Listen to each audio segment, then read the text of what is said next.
chapter 10, verse 31 through 37, I think.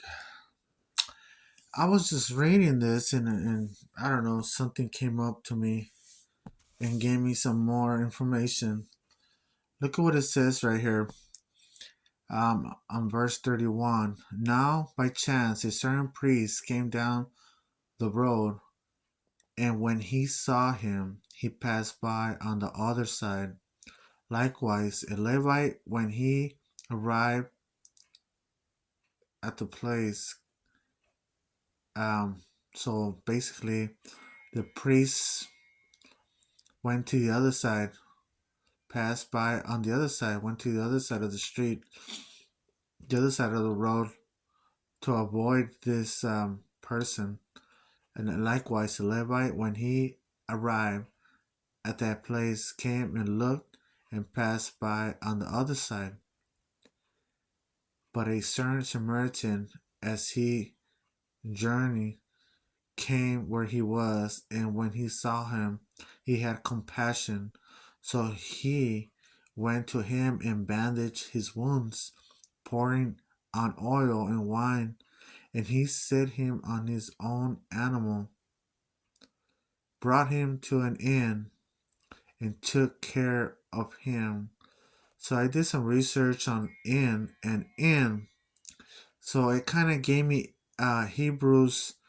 I went to the Hebrews Concordance to find out what's an inn. I'm thinking it's a hotel, motel, um, a place of rest for travelers, um, like a guest room, to a lodging place for the night, for travelers or whatever.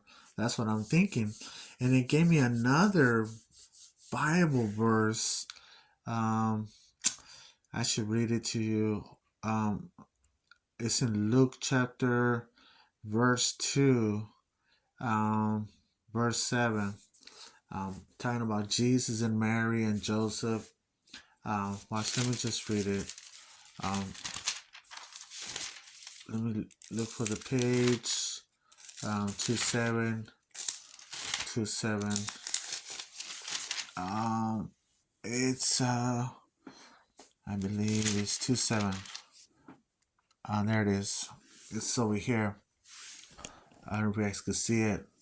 And okay, and it says, and she brought forth her firstborn son, and wrapped him in sweating cloths, and laid him in a manger, because there was no room for them in the inn.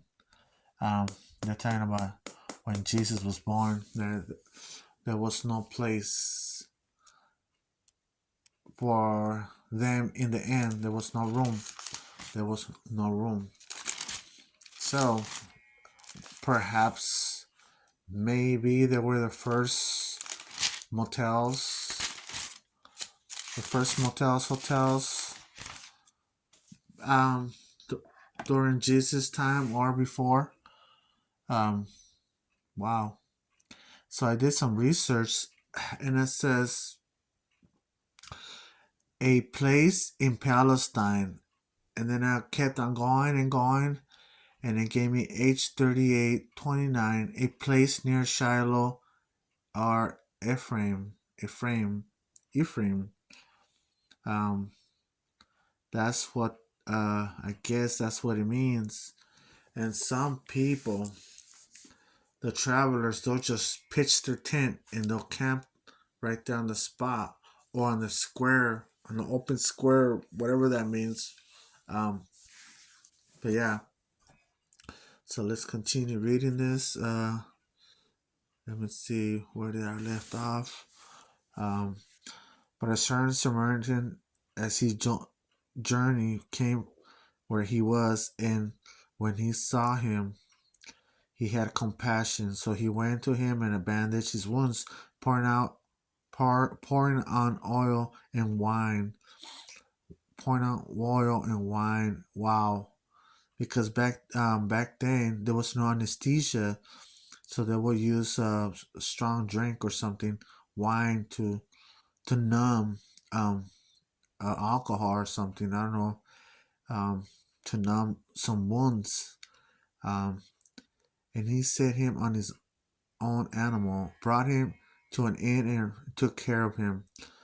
On the next day, when he departed, he took out 2 denarii, gave them to the innkeeper, and said to him, "Take care of him, and whatever more you spend, when I come again, I will repay you."